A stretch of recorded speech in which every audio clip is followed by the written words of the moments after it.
Amém? Glória a Deus. Gente, essa passagem que Deus colocou, ela é fantástica. Ela é mais atual impossível. Ela foi falada lá 2000 e tantos anos atrás. Mas ela é como se estivesse falando agora para a gente. Estivesse anunciando agora, falando. No Evangelho de São Marcos, no capítulo 16. Vocês quiserem acompanhar, abram. Evangelho de São Marcos, capítulo 16.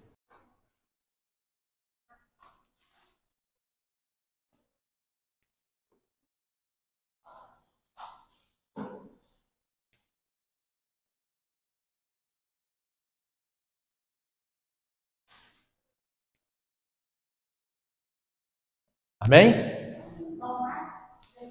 Marcos 16. Marcos 16.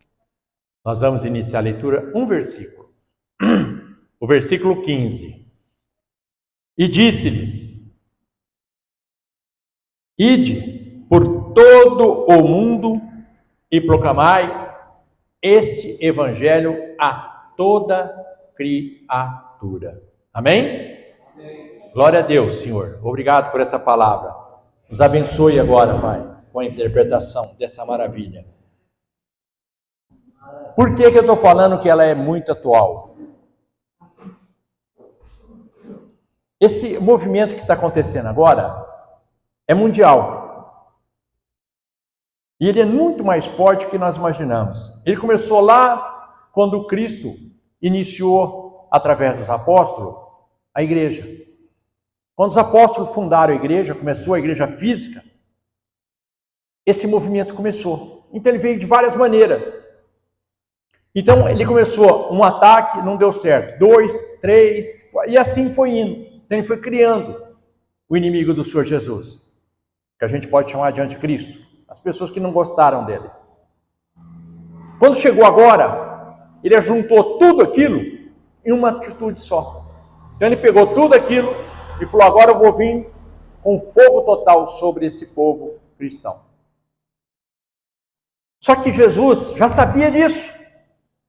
Lá atrás, quando ele falou essa palavra, ele já estava esperando hoje essa palavra entrar em efeito. O que existe hoje? Hoje o povo está dissimulado. Dentro das igrejas, hoje, existe um movimento muito forte do negativo, do impossível, desmistificar Jesus. Teve um camarada, um filósofo muito famoso, anticristão, chamado Nietzsche, que todo mundo que lê o livro dele, as falas dele, ele fala assim: Deus está morto. E essa filosofia está entrando nas igrejas agora. Hoje, é como se Nietzsche estivesse vivo falando nos púlpitos: ó, Deus está morto. E as pessoas batendo palma e dando glória. Comprovando que Deus está morto dentro das igrejas. Mas como? Aqui que está a chave de tudo. Hoje, a fraqueza espiritual é tão forte, mas tão forte, em muitos movimentos evangélicos, que hoje o evangelho já não é mais necessário. Estão tentando criar várias maneiras, ou criando situações, para substituir o evangelho. Sem eles perceberem, eles estão substituindo o evangelho com várias coisas, com vários movimentos, colocando dentro da graça, sendo que a graça já foi realizada, a obra já foi feita, Jesus já morreu, não precisa ninguém mais morrer, não precisa de mais nada para dar salvação, mas estão criando movimentos especiais para atrair o povo. Ou seja, a cruz não é mais necessária, Cristo não é mais necessário, o evangelho não é mais necessário, porque estão criando várias situações para substituir Cristo, o evangelho, a cruz. Eles estão buscando no mundo tenebroso situações para colocar dentro das igrejas para atrair o povo. Ou seja, a cruz não é mais importante, Cristo não atrai mais ninguém, o evangelho não atrai mais ninguém. O que atrai hoje são os divertimentos, são as alegorias, são as fantasias, são as coisas mundanas. A situação que o homem está criando e trazendo dentro das igrejas para substituir Cristo, substituir a morte de Cristo, substituir tudo. Nietzsche falou isso. Deus está morto e está comprovando isso. A gente vê a banalidade que existe no Evangelho hoje. O Evangelho muitas vezes está sendo colocado em segundo plano. Por que isso? Porque mentes brilhantes, estudiosas, pessoas que têm um saber muito grande, estão substituindo o Senhor Jesus pelas razões mundanas, pensamentos mundanos, e trazendo para dentro da igreja, substituindo a fé. O que está acontecendo com isso? Nós estamos formando um crente ou um descrente. Um crente descrente. Então existe o crente descrente. O que é o crente descrente? Aquele que acredita em todo o movimento que tem aí fora, mas não acredita no Evangelho. O Evangelho ficou desatualizado para eles. E isso tudo foi provocado. Não vou falar em outra situação, foi provocado no bom sentido. Quando houve essa paralisação no mundo inteiro, que ficaram aí 2 anos, bem dizer, parados, quando voltou, já voltou esquecendo o Evangelho, esquecendo Cristo, esquecendo os movimentos que Cristo tem colocado na Terra. Toda a psicologia que Cristo colocou até hoje está sendo inundada com coisas humanas, com coisas sem sentido. Nós estamos regredindo como se fossem os homens da caverna, porque nós estamos nos rudimentos do mundo. Nós estamos acreditando no conto da carochinha. Hoje, o Evangelho foi substituído pelas redes sociais. Hoje, o Evangelho está sendo substituído por um monte de gente que está falando o que quer. Faz o que quer, fala o que quer. Desafia a palavra de Deus. Eles pegam um texto aqui e tentam mostrar que aquilo é mentira. E um monte de crente caindo nessa história, porque ele está com raiva de algum movimento religioso que existe aí, que é abonado pela parte financeira, então ele vem atacar o financeiro. Ele não está atacando aquele movimento financeiro, ele está atacando Jesus Cristo. Porque aquele movimento financeiro que alguém critica, se ele está de pé até hoje, porque importa que Cristo mantenha ele aberto, porque Deus sabe que tipo de salvação ele transmite. Nós não sabemos, mas o inimigo sabe. Então ele quer destruir tudo aquilo que Cristo está mantendo de pé, principalmente a nossa fé. Então nós estamos desconstruindo tudo aquilo que Cristo tem construído até hoje dentro da igreja. A união, a estabilidade, a felicidade, a comunhão, tudo isso está sendo desmistificado, porque hoje não existe mais comunhão entre os irmãos. O irmão hoje não tem condição de chegar no outro irmão e olhar no olho dele e dar a mão para ele e cumprimentar ele. Hoje ele abre a rede dele, ele tem 50, 100 mil amigos, mas ele vive numa ilha dentro de casa. Ele é uma ilha, sozinho, isolado. Com 50 mil amigos, ele é uma ilha. A pessoa hoje, ela não tem um destino pré-estabelecido. Qual que é o destino pré-estabelecido para o crente? Vida eterna. Qual que é o destino que eles colocam? Nada disso. Eles tiram a vida eterna e falam que a vida eterna é aqui. Eles querem te provar que você está vivendo a vida eterna. E nós não estamos vivendo a vida eterna. Nós estamos sendo conduzidos para a vida eterna. Nós não estamos vivendo ela. Nós estamos sim, se limpando, se purificando para alcançarmos a vida eterna. Mas eles tentam desmitificar isso, tirar isso. Então, a desconstrução da família, da amizade, do amor, do carinho, está tudo sendo destruído e ninguém está percebendo. Eles estão desconstruindo tudo isso de uma forma clara e evidente. E nós, com a complacência minha e tua, nós estamos aceitando isso como a pura verdade. Nós estamos aceitando, engolindo goela abaixo, essa não verdade como se fosse uma verdade. Nós estamos aceitando isso. Aí, ele está conseguindo fazer tudo isso. O que ele está trazendo? Ele está trazendo, você não precisa mais orar. Orar não resolve. O que resolve é você. Você é o cara. Você é importante. Orar não. Para com essa baboseira. Para com essas coisas. Você não precisa da igreja. Você não precisa da oração. Você não precisa de um pastor. Você não precisa das irmãs. Você não precisa dos irmãos. Você não precisa frequentar a igreja. Venha frequentar a minha inteligência. A minha inteligência é a melhor. Vocês estão sabendo o que eu estou falando, né? A minha inteligência é a pura inteligência. Essa inteligência que está aqui, não, essa aqui não sabe nada. Quem sabe sou eu. Essa inteligência que foi programada por uma outra inteligência.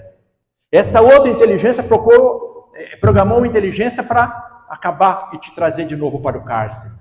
Ela está te levando de novo para o cárcere.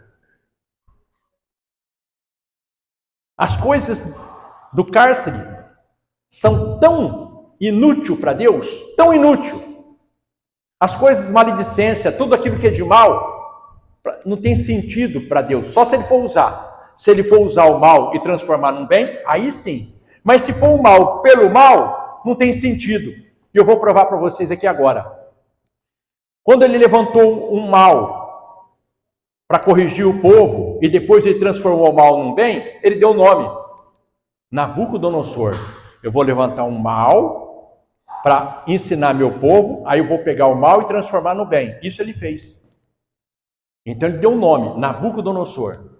Aí, na passagem bíblica, tem um mal que não tinha valor nenhum para Deus. Pelo contrário, Ele falou que endureceu o coração do faraó. Por que o faraó não tem nome? Por que não é? Faraó José da Silva. Faraó Francisco. Por que não chama ele pelo nome? Moisés tem nome. Joquebede tem nome. Todo mundo que estava ali tinha nome. Mas ele não tinha nome. Por quê?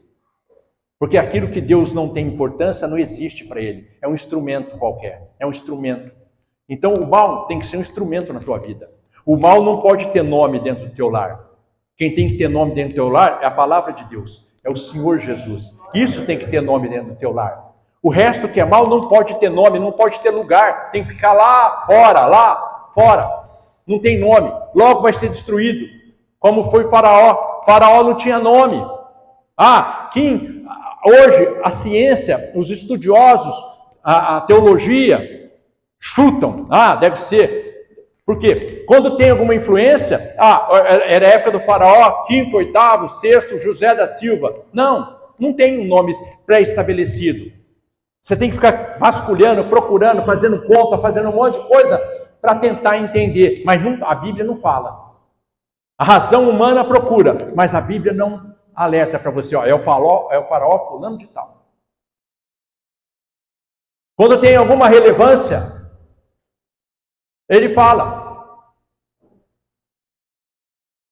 Quando um rei tem alguma relevância, mesmo que seja por mal, mas teve relevante para o povo, ele fala. Quando ele fala de algum rei que pode ter feito algo ruim, mas depois transformou em bom para o povo, ele dá nome. Por que ele não dá nome para esse faraó? Porque não é importante. Tira as coisas que não têm importância da tua vida, que você está dando nome, você está dando importância. Eles estão tentando fazer isso de todas as maneiras. Você pega, olha só, a Bíblia, na época de Jesus, tinha um rei chamado Herodes. Herodes, ele não era judeu, ele era edomeu. O edomeu não é judeu.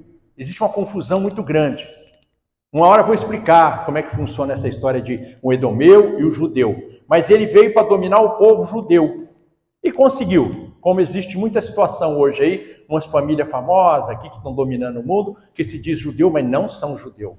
Eles levam o nome de judeu, mas não são.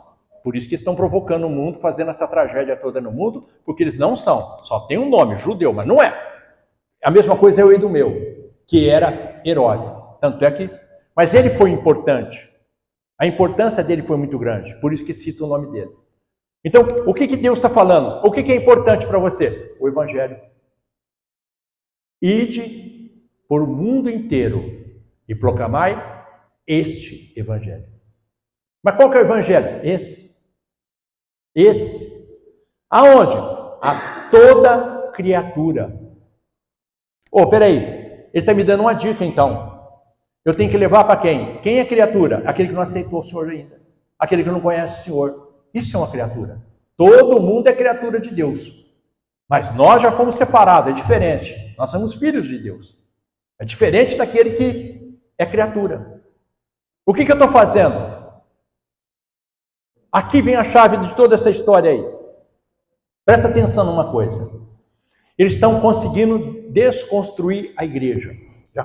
Já desconstruíram na Europa quase toda, estão desconstruindo nos Estados Unidos, e aqui eles estão dando uma grande... tem um grande problema no Brasil, porque o Brasil é um continente. É um Brasil, mas é um continente. Então, tem várias situações que dá certo lá em cima, mas não dá certo aqui embaixo. Dá certo aqui embaixo, lá em cima não funciona. Então, eles estão entrando em parafuso. Na Europa, fácil, entrou na França, fez, entrou na Alemanha, fez, entrou na Inglaterra, fez. Aqui não. Aqui, você vai entrar num lugar, não dá certo aqui. Então, eles estão tentando achar um denominador comum e não estão conseguindo. Graças a Deus. Mas uma coisa eles estão fazendo. Eles estão entrando para a última etapa deles. Qual que é a última etapa deles? A desconstrução do eu. Quem é você? O que eu estou fazendo na Terra? Por que eu existo? Tem um filósofo que eu admiro muito, que é cristão, ele fala assim: se eu não existisse, que falta eu faria? Pergunta mortal, rebenta com os grilhões do inferno. Se eu não existisse, que falta eu faria? Faz essa pergunta para você. Dentro da minha família, se eu não existisse, que falta eu faria? Dentro da minha comunidade, se eu não existisse, que falta que eu faria? Para você ver quem que é o teu eu. Onde está o teu eu? Eles estão tentando desconstruir todo o eu da humanidade. Em alguns lugares eles estão tendo êxito. Mas nós vamos levantar essa bandeira e não vamos aceitar isso. Não existe isso. Eu sei quem eu sou. Se alguém perguntar, que eu já falei aqui, eu sou remido pelo sangue do Cordeiro. Eu sei quem eu sou. Quem é você? Eu sou remido pelo sangue do Cordeiro. Eu tenho vida. Eu não sou morto, igual está no mundo. O mundo está morto, eu não. Eu sou remido pelo sangue do Cordeiro. Essa é a nossa verdade. Agora, a qualificação tua, se você é um advogado, um engenheiro, não importa, um músico, um artista, sem problema. É uma qualificação. Mas eu sei quem eu sou. Eu sou remido pelo sangue do Cordeiro. E salvo. Para quê? Para que eu possa pregar esse evangelho. Eu fui chamado para pregar o evangelho. Você foi chamado para pregar o evangelho. Ninguém na terra foi chamado para ficar sentadinho num banco de igreja, com as perninhas cruzadas, olhando o tempo passar. Ai, que maravilha esse louvor. Ai, que palavra bonita. Nada disso.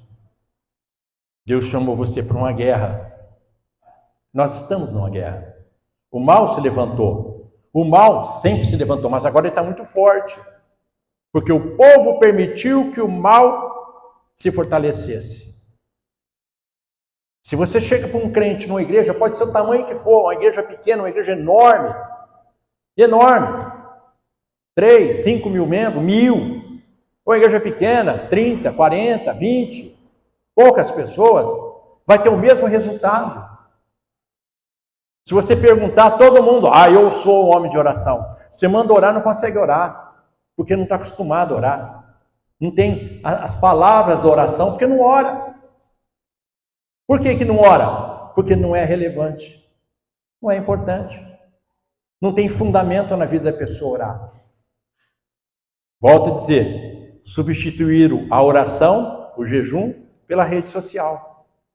Então eu chego na minha casa, eu consigo sentar no meu sofá, tudo, e pegar a rede e ficar 2, 3, 4, 5 horas, até me dar sono e dormir. Mas eu não tenho 15 minutos para o Senhor. Aí eu não tenho, fui substituído. Mas é o crente. É o crente que tinha que estar orando pelo irmão, pela igreja, pelo o Brasil inteiro. As orações estão fracas. Aquela nuvem de oração que existia para blindar o povo de Deus, hoje ela está cheia de buraco. O inimigo está entrando. Porque ele sabe que o povo de Deus não ora. Ele está vendo que o povo de Deus está fraco em oração. Nós substituímos qualquer coisa pela oração, um sono, uma festa, uma folia, porque nós não temos compromisso. Hoje é um dia mais importante da vida do crente. Hoje. É a ceia do Senhor. No próprio livro de João, no capítulo 6, no versículo 53, ele fala assim: quem não comer da minha carne e não beber do meu sangue, não tem vida. Mas as pessoas negligenciam, acham que isso aí é tudo balela. É? Então vamos ver se é balela. Você está achando que é balela?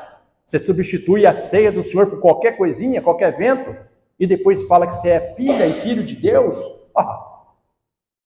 Depois não chora. Depois não vem reclamar. Aguenta o tranco. Se você fez essa troca, aguenta o tranco. Não esquenta não. Hoje, nós estamos fracos como homens e mulheres de Deus. Fraco. Eu vi uma cena lá atrás, no começo dos anos 2000, que mexeu muito comigo. Chegou na porta da igreja assim, desceu lá um carro, grandão, tipo SUV. Desceu no irmão, foram lá buscar ele, pegar, ele estava com soro, né? Pegaram o soro, levaram ele, andando devagar, sentou, e ele sentou quase do meu lado, era uma pessoa que ele sentou aqui, porque era do corredor, ficou ali, colocaram aquele negócio para segurar o soro dele e tal, e ele estava ali. Mas estava, ele conversava, estava fraco, mas estava conversando, não estava. Eu perguntei: ô irmão, mesmo assim você veio para a igreja? Eu perguntei, né? Porque eu fiquei curioso, né? Eu falei: irmão, mesmo assim você veio para a igreja? Ele falou: irmão, eu só não venho ver o Senhor aqui ao que eu morrer. Porque só se eu não estiver consciente e não estiver andando. Mas eu venho, aqui é a coisa mais importante da minha vida. Isso aqui é minha vida. Isso aqui salvou minha vida. Isso aqui me tirou das trevas. Eu sei de onde eu vim. E às vezes as pessoas não entendem isso, porque não passou por alguma situação difícil. É que eu falo que o Brasil tem um grande problema com os empreendedores. Está melhorando bem, mas tem um grande problema dos empresários e empreendedores, porque nós não viemos de uma guerra.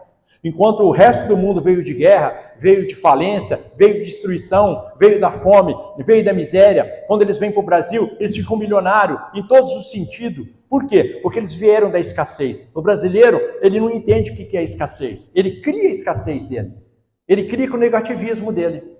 Então, o negativismo que tinha lá na guerra, transforma no crente que é negativo. Por quê? Ele não prega o evangelho. Ele tem tempo para reclamar, tem tempo para olhar o vizinho, tem tempo para olhar a vizinha, tem tempo para olhar a vida dos outros.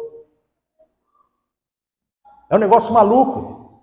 Eu vi uma entrevista de um rapaz ontem, que tem uma igreja enorme, muito grande, Estados Unidos, Brasil, onde você pensar, brasileiro, mas muito grande. E eu gostei do que ele falou. Ele falou: cara, por que é tão difícil a igreja brasileira vencer aqui nos Estados Unidos? Sabe o que ele falou? Ele falou: cara, eu vou usar um termo que até é chulo, mas é uma verdade.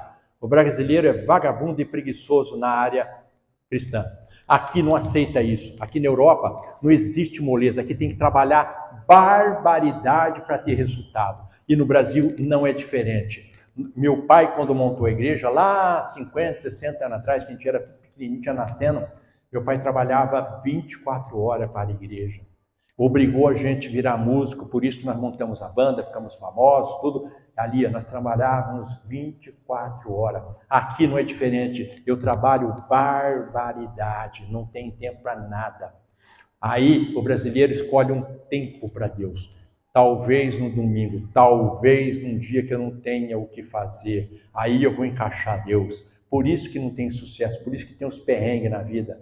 Porque nós negligenciamos o Senhor Jesus. A obra dele, nós negligenciamos. Aqui ele falou, claro, ide por todo o mundo inteiro pregar esse evangelho. Agora eu te falo, qualquer pessoa, quando recebe uma orientação de Deus para fazer algo, não importa o que é que Deus vai garantir você. Deus sabe quem é você. Se Deus mandou você trabalhar, depois ele fala, agora para de trabalhar e vai fazer minha obra. Ele vai te garantir, porque ele sabe que você dependia daquilo. Isso aconteceu comigo. Sabe que você dependia daquilo. Ó, eu como desse meu trabalho. Não, mas para e vai fazer isso aqui. Pronto, acabou o problema. Fiz. Ele está mantendo. Deus não é homem que minta. Mas nós entendemos isso. Porque nós fomos ensinados as forças dos nossos braços. Eu sou maior que Deus. Eu quero ser maior. Eu mostro para Deus que eu sou maior que ele. Porque ele me fala uma coisa, eu falo outra. Eu debato com Deus.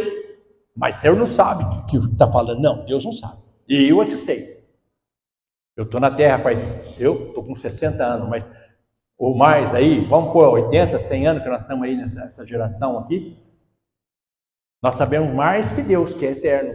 Nós não temos noção. Afinal, fomos nós que criamos o céu e a terra. E tudo que existe nela fomos nós. Então, esse é o grande problema dessa geração.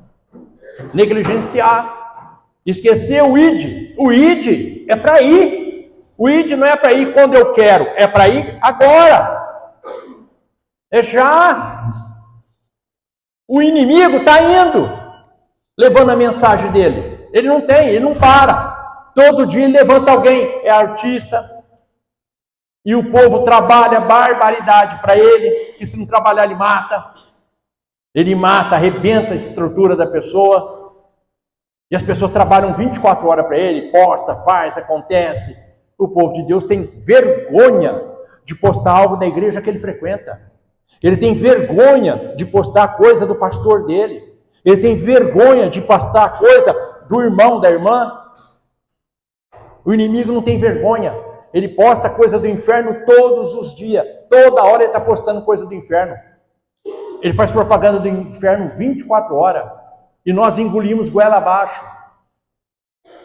E o crente tem vergonha de fazer a propaganda do povo de Deus. Mas alguém pode achar ruim. Pô, mas ninguém acha ruim do inferno? O inferno é coisa boa? Uai, eu estou proclamando a salvação e você vem falar para mim que é ruim? Hoje, eles estão desconstruindo eu. Você não vê os nossos jovens falando de Deus. Os nossos jovens hoje, se você pegar um jovem hoje da igreja e pegar um mundano, é a mesma coisa. Você só vai identificar quem é quem se ele estiver dentro da igreja e o outro lá fora. Senão é a mesma coisa. É o mesmo humano. É as mesmas atitudes. É as mesmas amizades. É a mesma maneira de se expressar. É a mesma ideologia na mente. Vai fazer o quê? Hoje está bonito. Mas e daqui a pouco você vai virar um escravo de Satanás? Você está achando que essa ideologia que eles estão pregando aí é para salvação? É para escravidão. Deus é que liberta. O mundo vai te escravidar. Vai ter escravidão. E feia. Vai dar dó desses jovens que eu estou vendo aí. Vai dar dó. Eu acho um barato. Há uma dificuldade enorme para vir trabalhar para a igreja, para vir fazer a obra no Senhor, fazer qualquer coisa na igreja. Criam-se tanta dificuldade. As coisas de Deus, não, a coisa de Deus não serve para mim. É as coisas do mundo que são boas. E ide por toda a terra e pregar esse evangelho. Ainda dá tempo. Vocês vão entender o que eu estou falando daqui a pouco. Vocês estão brincando. Vocês estão brincando, eles não estão falando nada que está acontecendo. Está tudo sendo feito na surdina, as leis, tudo. Já tem um monte de lei aí prontinha para ser aprovada.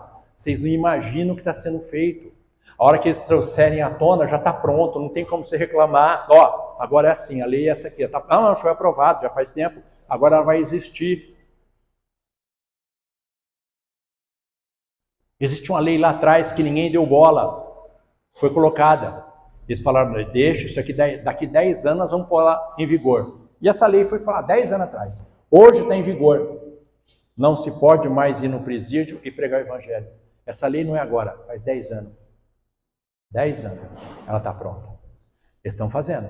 Eles estão fazendo um monte de coisa e ninguém está vendo. Aí está esse monte de bobo da corte achando que vai ficar desse jeito. Vocês vão ter surpresa. E grande.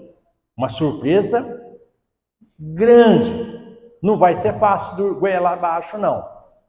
Você acha que é escravidão? Aí você vai ver face a face o que é servir ao inimigo e o que é a escravidão que ele está plantando aí. Esse apoio a esses movimentos aí de gênero, eles vão se arrepender os fios de cabelo, eles vão lembrar e falar, Deus é Pai.